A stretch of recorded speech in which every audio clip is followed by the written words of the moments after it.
all of these mechanisms work toward our benefit in an environment in which we're told the truth. Unfortunately, in our environment, there's a lot of crap that we learn along with the truths of how to survive, because that's what we're programmed to do. And so that belief goes into us deeply, and it's at the root of our sense of who we are, our beliefs about ourselves. That's what makes up our personality. And our sense of self. And so we take everything in, all of that indoctrination. And then in the midst of it, we're also making up our own minds about things. So there are self-conclusion beliefs, there's indoctrinated beliefs, and then there's the beliefs that just drift in with culture and religion and history. I have studied success at all levels. And after spending over a decade working in the field of human development and flourishing, I can tell you with certainty, success leaves clues. On this show, I investigate and explore the common clues and foundational principles that tie together success in all areas of life. Whether it's happiness, health, wealth, relationships, it's all a part of the human experience.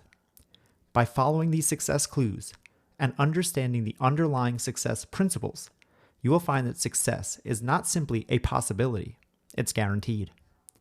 Every Tuesday, I give you simple, straightforward action steps and tools using these clues and principles of success to help you become the happiest, healthiest human you can be.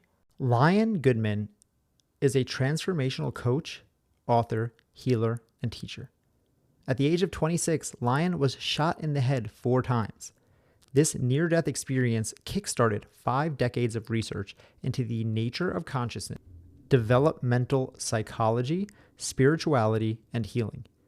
He created the Clear Beliefs Method, a trauma-informed therapeutic coaching technique which takes a multidimensional approach to create rapid, deep healing, and he has taught this technique to more than 500 coaches, healers, and therapists around the world.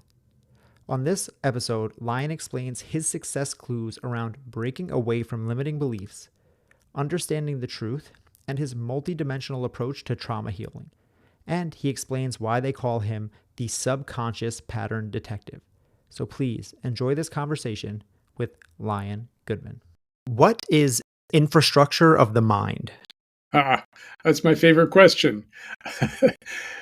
So we all know that neurons are the infrastructure of the brain. But what is the infrastructure of the mind? The mind is different than the brain. They're clearly related to each other. They're integrated with each other. But the mind has a different infrastructure. And from my perspective, and after my 45 years of research and development and practice, I've come to the conclusion that beliefs are the infrastructure of the mind. Now, most people, when you use the word beliefs, they think of a mental construct, like I believe in less government, or I believe in Santa Claus, or I believe I'll have another beer. That's not what I'm talking about. I'm talking about experiential conclusions, because even an infant can come to these experiential conclusions before they have language, before they have mental apparatus. A baby who cries and makes a fuss and gets cared for because mom comes in and takes care of them will eventually figure out that if I cry and make a fuss, I'll get my needs cared for. And that's a good belief for a baby. Unfortunately, we both know 1 or 2 people who are adults who are still using that way of getting attention, right? So beliefs are the infrastructure of the human mind. I think it's an interesting distinction between the brain and the mind, the brain being the physical construct of the spongy thing we think of when we picture a brain, but the mind being our consciousness, our awareness, our thoughts, and everything else that kind of makes us us. And you mentioned that a lot of that is something that maybe once served us, as you said, as a baby, it was good to make a lot of noise and to fuss until we got fed. But the stuff that was imprinted in us when we were young often stays with us when we're older. And that is at the source of a lot of our discomfort, or a lot of the negative thoughts, beliefs, habits, things that we have inside of us. So how do we start to clear out some of that clutter that's in our attic, so to speak. Many people have said that, you're on record mode for the first 4 to 6 years of life. You're just taking everything in. And this is a very smart evolutionary move that we learn from whatever's around us, and we use those patterns that we identify in order to survive. So language acquisition is one of those mechanisms where we want to communicate with other people. It's not very effective to cry and make a fuss all the time. So you learn how to use words to describe your feelings and to get what you want. It's all based on the brain mind's need to survive. And so this pattern identification system is at work from the very beginning. And one of the early programs that comes with the system is we believe our betters and elders, because if we do believe them, not only will they like us more because we're going to be like them, but we will survive. If you're walking through the forest and an elder says, "Don't eat that mushroom, it'll kill you," and you believe them, you will survive. And if you don't believe them and you eat the mushroom anyway, you won't have much of a chance of having progeny. So it makes sense that over a long period of evolution, we learned to believe what we were told because that ensured our survival. It also ensured our belonging, because when we believe what the group believes, we belong to the group. And as social animals like monkeys and apes, we have to belong in order to survive. A monkey pushed out of the troop is going to be dead meat very quickly. So all of these mechanisms work toward our benefit in an environment in which we're told the truth about things. But unfortunately, in our environment, there's a lot of crap that we learn along with the truths of how to survive. So when your father looks at you and says, "You're a piece of crap and you don't deserve to live here or be fed," we take that as a truth because that's what we're programmed to do. And so that belief goes into us deeply, and it's at the root of our sense of who we are, our beliefs about ourselves. That's what makes up our personality and our sense of self. And so we get programming first from our parents. They tell you who you are and what you should believe and what to do, what's good, what's not good, what's right, what's wrong. And then our siblings get in on the act and they tell us what's true. And then we go to school and our teachers tell us what's true. And then our religious leaders tell us what's true. And the media tells us what's true. And our friends tells us what's true. And so we don't have the discernment as young people. And so we take everything in, all of that indoctrination. And then in the midst of it, we're also making up our own minds about things. Like, I don't want to be anything like my father, so I'm going to do the opposite of what he does. Or I want to be just like my mom, so I'm going to do everything she does. So there's self-conclusion beliefs, there's indoctrinated beliefs, and then there's the beliefs that just drift in with culture and religion and history. So it's a complex mess of beliefs. We have tens of thousands of beliefs by the time we're young adults. And many of them are neutral. They don't really disturb us one way or the other. Some are positive, and a lot of them are negative. And it's the negative ones that are the problem. They create the problems in our lives. And those are the ones that we focus on clearing out of the way. I love that breakdown of why this stuff is bred into us. I'm very big on the concept of evolution and social sciences, and all of this stuff served a purpose for millions of years of evolution.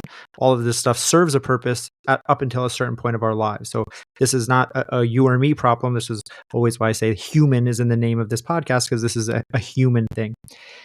And my question is, you mentioned, okay, your dad tells you this is true. You hear from your teachers, this is true. You hear from society, this is true. What makes something true? Like, if I'm told it enough times, isn't that just the truth? Well, this is a very good philosophical question that's been asked for thousands of years, all the way back to the ancient Greeks philosophers, who I'm big fans of. I think they were very smart people. So let's take a more practical approach. It's like, what truths are useful? What beliefs are useful? What beliefs create a good life? What beliefs create a not so good life? And then we're sorting differently. We're not sorting for what's true. Because we could say that what's true is what's generally accepted as true, but you can always find exceptions to that rule, right? And what's true here in the United States is not going to be true in South America. So if we just take the whole truth question and toss it out and say it's not a useful question, then we can ask a more useful question, which is, what belief do I want to have that will create the results in the life that I want to have? What belief do I prefer to have? Since we could say it's all beliefs all the way down, right? It's all beliefs. And all beliefs are limiting, by the way. We talk about limiting beliefs, and there are empowering beliefs, but all beliefs take the whole universe and jam it into a little box. And so it can only be partially true, if it's true at all. And so we have to sort through our beliefs to find out which ones are empowering. Like, if you believe I can accomplish anything I set my mind to, that's a really good belief that keeps you resilient. It keeps you going. It doesn't allow you to quit. And you can handle the issues and the problems of life as they come up. But if you believe I'll never be able to play the piano, then guess what? You won't study and you won't practice the piano. And so you will prove that that belief is true, because it takes study and practice to learn any skill. And so if you believe I can study and practice and learn to play piano pretty well, that's what will happen. It will open that new possibility for you. So beliefs can open possibilities or close off possibilities. So then the question is, what do you want to believe? I think that's hugely powerful. Throwing away what is true and instead asking, what is useful, or what do I want to believe? What would serve me the most? All of these questions, I think, are much more useful. And when we ask questions that way, it puts us in a sense of, or in a position of control.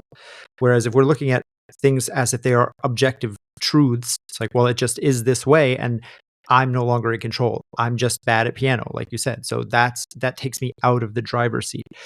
But when we can start to see that there really are no objective truths, or very, very few of them, much less than we tend to think there are in our day-to-day life, we can then take the position that you have just supposed, which is that, like, okay, I get to decide what's true. I get to choose what to believe. And as I'm hearing you go through that sounds amazing. It's like, well, I get to just choose what I want to be. So why do we push back so hard against that if it's as simple as, like, I get to choose, and by choosing I can make my life better? One of the deepest instincts we have is to belong. I mentioned that before, but belonging is our survival. And if I'm being raised in a family, or if I'm in a community in which they believe something and I believe something different, if I start spouting about what I think is different, I'm going to be pushed out of that community. I'm going to be ostracized or killed or tarred and feathered or hung up on a cross. So we have the instinct to not question the group that we're part of, because we know that we will be tossed out. And being tossed out of a troop means you're going to be dead. So the survival instinct would rather belong and believe something that's not true than it would to question what's not true and be tossed out. That makes a lot of sense. And I think it speaks to how deep these DNA programmings that are inside of us go. This is as much of a part of us as a heartbeat. And it's something that you can consciously be aware of, and still your body will fight back against you. My girlfriend was raised very religious and, like, very Southern kind of, like, I don't know, you get what I mean. That's Southern Yes. Christian kind of, like, very, like, close to a cult kind of church. And we'll be talking about things about, things around sexual shame and guilt and being a woman, and things she was taught. And now as an adult, like, she'll talk about it and she'll say, like, I know that that's not true, but it's still, like, inside me, like, I get a gut reaction, and I pull away when I even, like, try to go against it. So it's been so deeply ingrained in her that, like, even logically, her conscious mind can be aware of, like, that's factually untrue. And yet that deep need inside her, like you said, to be not cast out of the tribe, because to be cast out of the tribe is akin to death in all mammalian brains, is so deeply held in her that like it doesn't matter what she consciously knows. And a lot of this, then people will talk about, the next word that often comes up is trauma, is what that sounds like to me. And I know that that's something that you work with a lot with your coaching and your clients, and your newest book, I believe.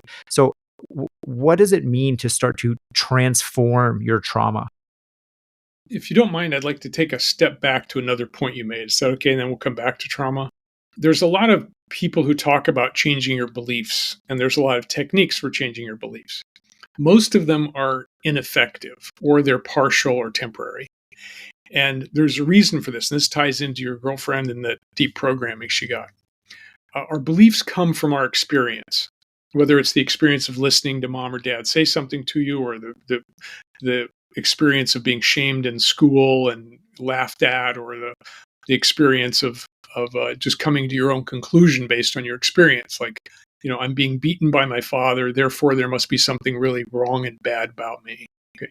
So all of these are multidimensional experiences.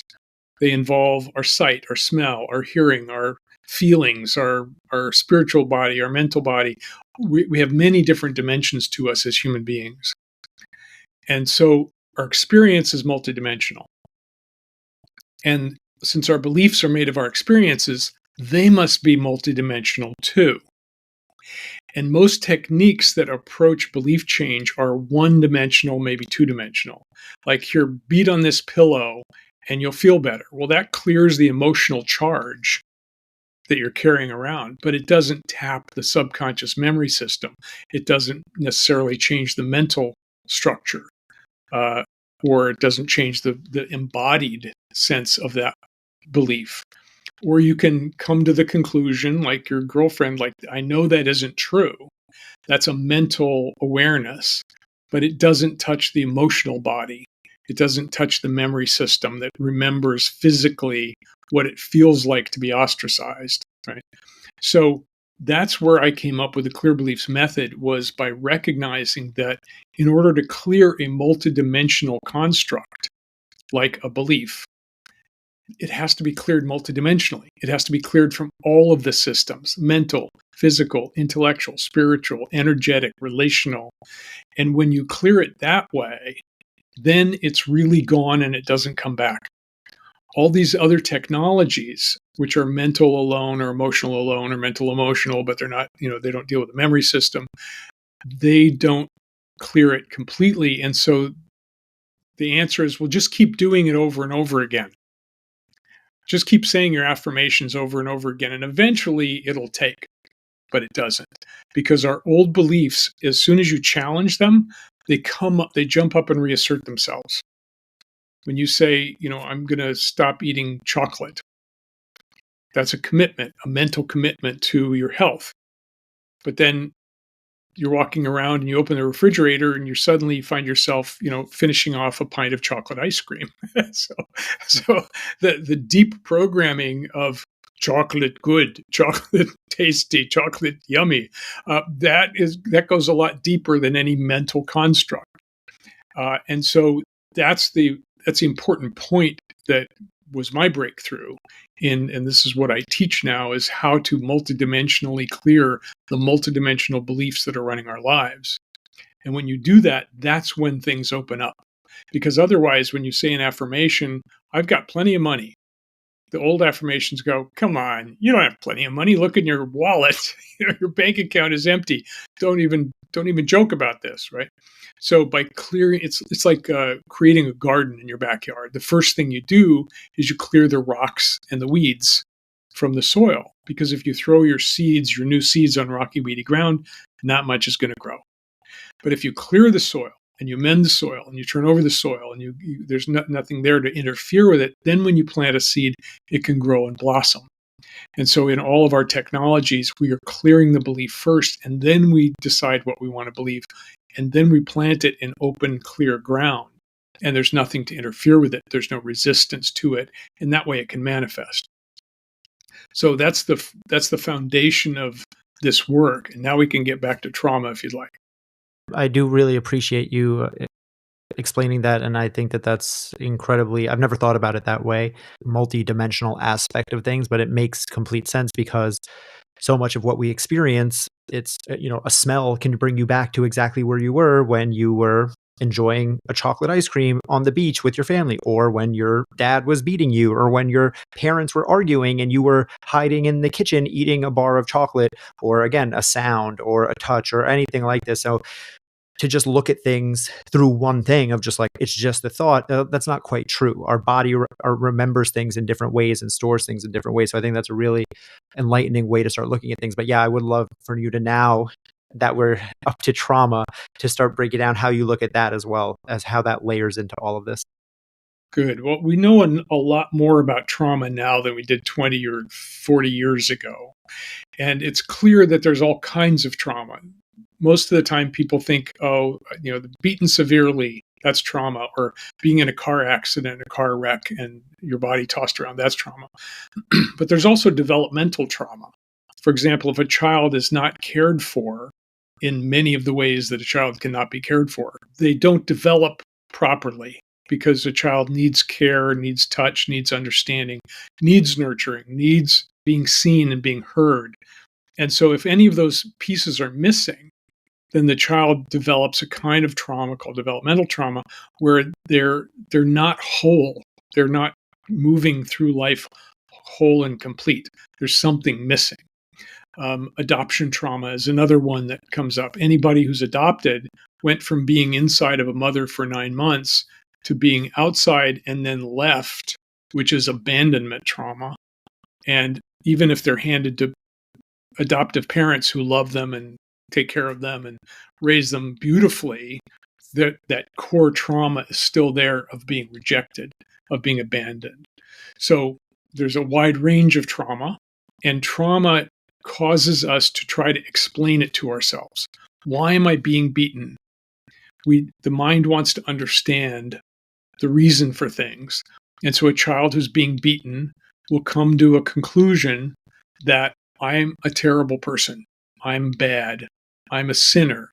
I'm worthless, because trauma is not explainable really. Now, if you're in an accident, people still wonder, why did I get in that accident? Why was I there in the first place? They have all these kinds of questions, but we know shit happens. Right? It's a complex world. Stuff happens, and so as adults, we can kind of handle that not knowing. But a child needs to know and understand why something happened to them. And so they will come to a conclusion. And the conclusion is usually about themselves. Children don't have the mental capacity yet to say, wow, mom and dad are really screwed up. They should have taken Parenting 101 in high school, but they didn't do that. They should not have gotten married at the age of 18 and 19. They should not have had children until they were 30. They are messed up. They need therapy. I'm fine. It's their problem. Children don't have that capacity, even though all that might be true. So children tend to make it about themselves because mother and dad are God and goddess who created me. Therefore, they must be perfect.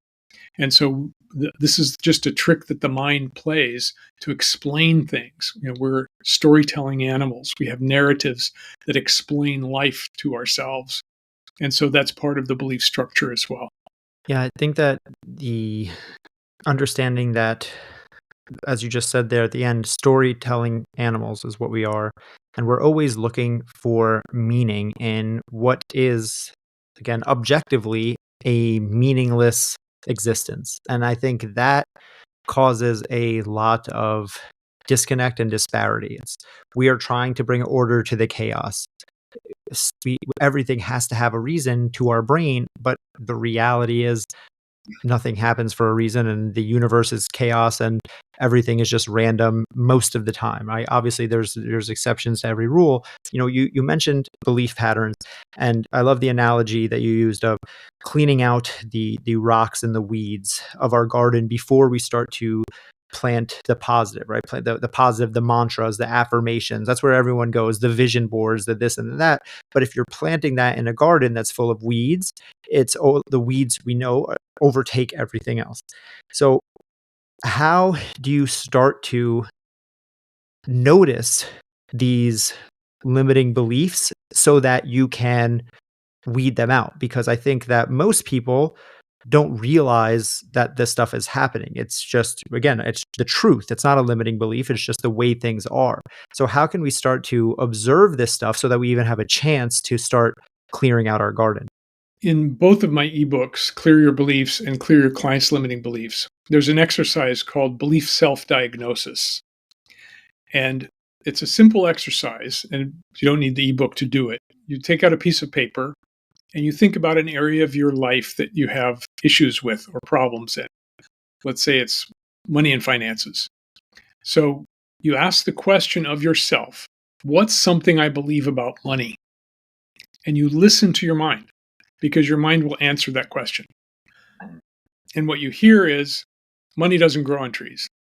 Great. So you write down, money doesn't grow on trees. That's one of the beliefs you have about money. Then you ask the question, what's something else I believe about money? Money is hard to get. I write that down. Money is hard to get. What's another belief I have about money? You have to work really hard to make money. And so I write that down. And you do that for about an hour. And you have this long list of beliefs that you've accumulated in your lifetime, because we have tens of thousands of beliefs about everything in life. And you can then see objectively what your beliefs are. Some are positive, like I can make money if I get a good job. All right, that's a good belief to have. But some of them are interfering, like I have to work really hard to make any money at all, and even then it's difficult. Right? That's an interfering belief, and that's one that you can start working to clear. So then the invitation is clear them with the Clear Beliefs method. That's my particular methodology, but there's lots of other methods for clearing beliefs as well. None of them work as well as mine, but they all work partially. So I endorse anything that works. If something works for you, great. And if it doesn't, come to me. but that's the first step, is becoming aware of the subconscious beliefs and bringing them up to the conscious level. Of the same boat, I think I believe in. I'm agnostic in terms of the way to get there. Listeners know, I was a personal trainer for a long time.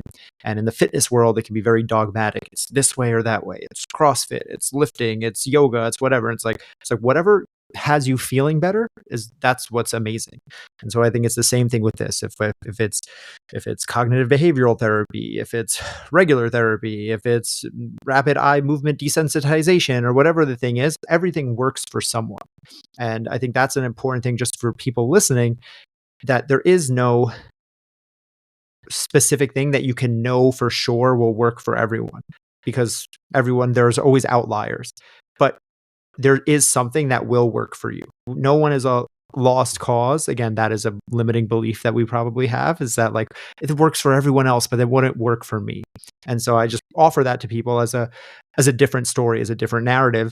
And as you said, Lion, the awareness is that first step, because I say often on here, you can't solve a problem that you didn't know exists. So when it comes to limiting beliefs, the rocks in your garden, the weeds in your garden, when you don't even know that they're there, it's very hard for you to ever get out of that situation. And that's, I think, why we become frustrated, because that's what gets us stuck in these patterns, where it's like we keep bumping up into the same thing over and over and over. So, obviously people, again, can go and download your ebooks and reach out to you. But if you could if awareness is the first step, we write down, we find some of these limiting beliefs. What's the next step to start to unwind some of this so we can get out of those patterns where we've been stuck in the same place for sometimes years? I believe that everything has a cause, and whatever's manifesting in your life has a cause. And there's usually an original cause or many original causes. I'd love to tell you a story, if I may. A client came to me. He was a multimillionaire.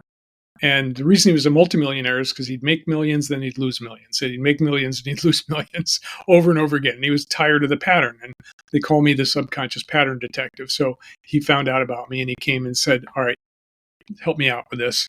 I've tried everything and I haven't figured out why this is happening. So in a few sessions, I brought him back to a memory he didn't remember having, but I helped him remember an incident in which he was walking down the streets of New York with his mom, hand in hand. about age 3, and he looked down and he saw a shiny penny on the ground. And he got very excited and he reached down for the penny, and his mother jerked him back and said, "Don't touch that, it's dirty."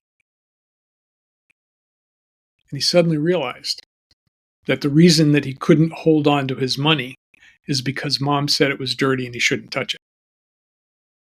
Now that's the originating point, the originating experience that set up a pattern. And even though he became fabulously good at making money, he couldn't hold on to it for that reason. He had to let it slip through his fingers over and over again, because otherwise mom would be mad, right? So there's that kind of experience somewhere deep in our subconscious mind. And so for anyone listening, if you want to do this work yourself, you can.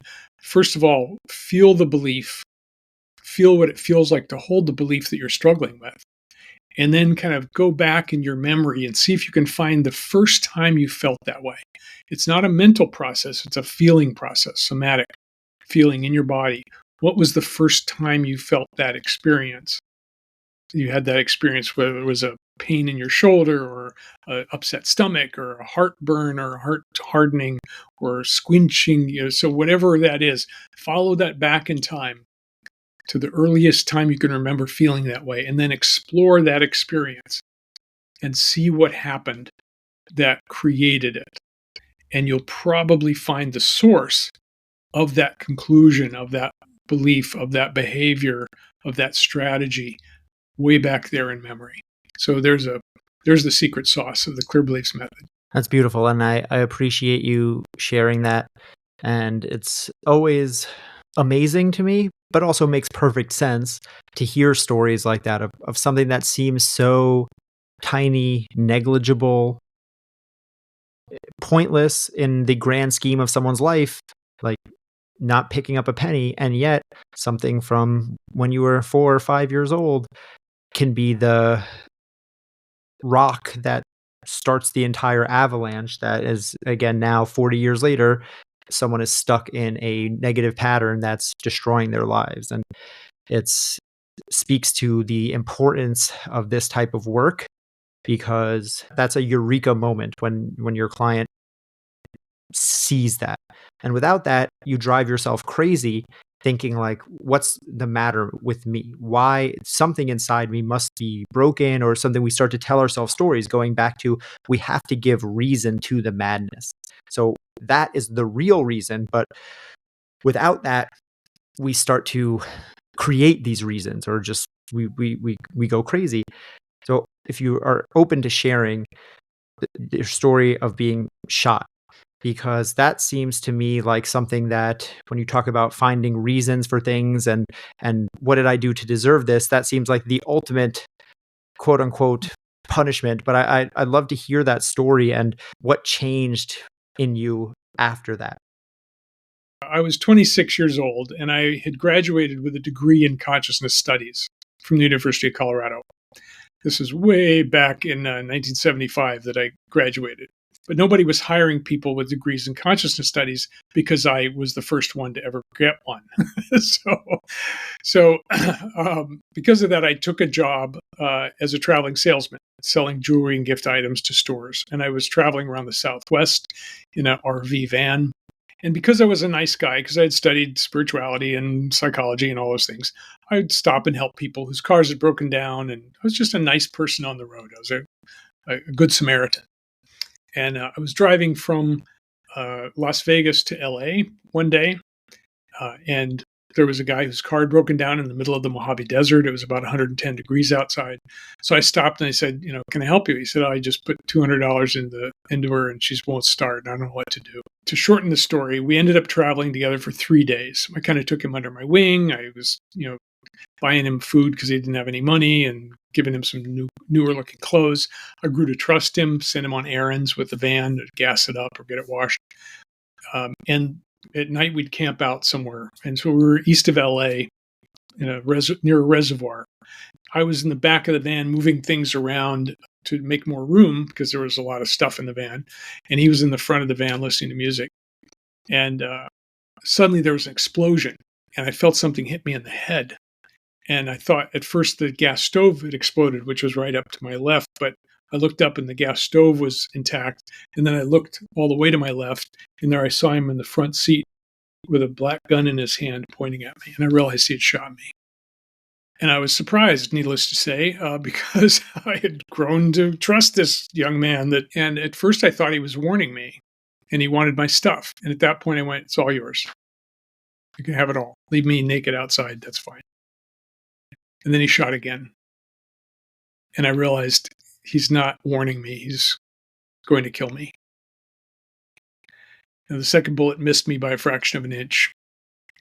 But I realized at that moment, okay, I'm 26 years old and I'm about to die. And I don't want to die with anger. I don't want to die with upset. I want to die in peace. So what do I need to do to create peace in this situation? The first was accepting what was happening. I'm going to die. Okay. What's next? Go through my past and ask for forgiveness from all the people that I had hurt and forgive all those that had hurt me. So I did that. I went through my past like a fast movie reel in reverse, and I got that straight. And then he shot again. And I realized, okay, it's coming close. And I was starting to expand out in space and time, and I was floating above the van, expanded in this state of, out of body, looking down at this van with this little scene going on, which I thought was kind of amusing, and ready to meet my maker. I was talking to God and saying, okay, I'm ready to come home. I didn't expect this, but now's the time. And I was filled with this golden honey colored light. And the fourth bullet rang out. And my head was thrown violently to the side. Blood was rushing down. And suddenly I was back in my body. And I didn't understand that because I knew I was supposed to be out of my body. But I was back in my body and blood was everywhere. And somehow I felt intact. I had studied neurophysiology, so I knew that if the bullet had gone through, some things would be missing. And I kept sort of looking around my body because I knew my body very well. And nothing seemed to be missing, and my mind seemed to be intact. So for somehow I was intact. And I realized, okay, if I'm going to die, I want to at least look my assassin in the eyes. So I picked up my head, which was bleeding heavily, and I turned to my left and I looked at him. And so I thought, well, if I could talk to him, maybe he wouldn't shoot me again. So I kept trying to talk to him. Well, he was all adrenalated, jumping around with a gun in his hand. And he said, shut up, man, shut up, just shut up. And so eventually he stopped jumping around, and I was talking in a very slow voice. And he came up to me and he looked at my head and he said, does it hurt? And at that moment, I realized he went from wanting to kill me to caring about me. And so that began an 8-hour conversation that resulted in us negotiating how to get out of this situation, because he didn't want to go back to jail, which I found out was an issue for him. And I didn't want to die. And so it took us 8 hours to come to the conclusion that we could let each other go. And we made a deal and we shook hands on it and we parted. That's the short version. Well, that's wild. And it is quite, a lot of different things there. I don't want to say what's most interesting to me, because it's all an amazing story, and just having been through that, I can't even imagine. But the presence of mind that you had during that time to, like you said, to speak calmly, to negotiate, to, again, in that moment, to think like, okay, I'm going to die. I'm okay with this. It speaks to a lot of the training that you had done before that, your degree, and the work, having done the work ahead of time. But, when you look back now on how you lived your life since then, a lot of people have a near death experience. I had a guest on the podcast a couple of months ago, Dominic Fusco, who had a heart attack at 22 and dropped dead on a track, and then was resuscitated and came back. And his life, he said he called it his second chance at life, since he literally died and was brought back. So I'm curious how things changed for you after that interaction, and if it altered the course of things going forward. Yes, it absolutely did. I don't think you can go through an experience like that without it altering your life in significant ways. The first way it altered my life is I said, I don't want to be a traveling salesman anymore. I want to get off the road and get a real job. But I also, because of the near death experience and being out of body, it recommitted me to learning who are we as beings? What are we doing here? How does this psychology work? And so I took over 100 workshops and trainings asking those questions. What is the nature of human nature? What is the nature of human motivation? What's the nature of human psychology? And through all of those workshops, trainings, shamanic studies, religious studies, everything I could get my hands on about who we are as beings, I came to my own conclusions and realized that I could help others, that I could be of service. And so after a 25-year career in headhunting, I became a coach and a trainer and created this method of therapeutic coaching that's kind of in between therapy and coaching. Because we really are interested in first causes. What is the cause and how can we clear it out of the way so that you can free yourself and awaken to who you really are? Because we have beliefs, but we're not our beliefs. We have a body, but we are not our body. We have thoughts and feelings, but we are not our thoughts and feelings. We're something much more magnificent than any of those things. And who we are really is a multidimensional being in a multidimensional universe with infinite possibilities. And so that's the goal that I have in my work, is to help people remember who they really are. Yeah, it's always interesting for me to say that something like that, being shot in the head, almost left for dead, could be a positive thing. And yet somehow it led you down the path to where you are today, which is changing the lives of thousands of people, teaching hundreds and hundreds of coaches to then affect how many tens of thousands of lives. And everything had to happen exactly the way it did for it to play out exactly the way it has now. So it's a weird confluence of even the bad things in life, negative in the moment, are still working towards the greater good. And, the fact that you have dedicated your life to helping people in this way, I think speaks volumes to the person you are. And I think it's amazing. You're sharing so much good information. So the last question that I have today, Lion, is the same question that I ask every guest: is if you had one action step that you could leave listeners with right here today, as soon as this episode ends, as soon as they take their headphones out of their ears, to start living a happier, healthier life, what would it be? In simple terms, it's examine your beliefs. If you're not happy with something in your life, examine your beliefs about that thing and about yourself and about your relationship to that thing. If you're unhappy in your relationship, examine your beliefs about relationship and about that person and about yourself. If you're unhappy with your financial situation, examine your beliefs about money and finances and the economy, and look into them, look directly into them, and find out what's operating at the subconscious level. And then you can begin to see and connect those beliefs to what you're experiencing. And then you get to decide, do I want to keep living this way? Or do I want to change the beliefs, that infrastructure that causes me to look through them like filters on my eyes? Or do I want to change the filter? Do I want to change from green sunglasses to rose-colored sunglasses and see a different world? And if so, get to work, change your beliefs, and change your reality. I love that. That's so beautiful. I appreciate that action step so much. So, Lion, before I let you go, I mean, you've dropped so many little gems here already. If people want to get to know you more, learn more about what you're doing, I have links for all of your stuff in the show notes for your website, your books. But where's the best place for people to connect with you? Best place is liongoodman.com. And that leads to my other websites, clearbeliefs.com, which is my training, and clearyourbeliefs.com, which is my coaching website and our product that helps you clear your own beliefs. Amazing. And again, I'll have links for that. Anyone listening can just go click that right now and check out what Lion is doing. Lion, thank you so much for being here. I really, really enjoyed this conversation. That's it for today. Thanks for listening. If you enjoyed this episode or got value from it, you can support the show by sharing it with a friend and giving them the gift of a happier, healthier life. You can also leave a rating and review on Spotify or Apple Podcasts.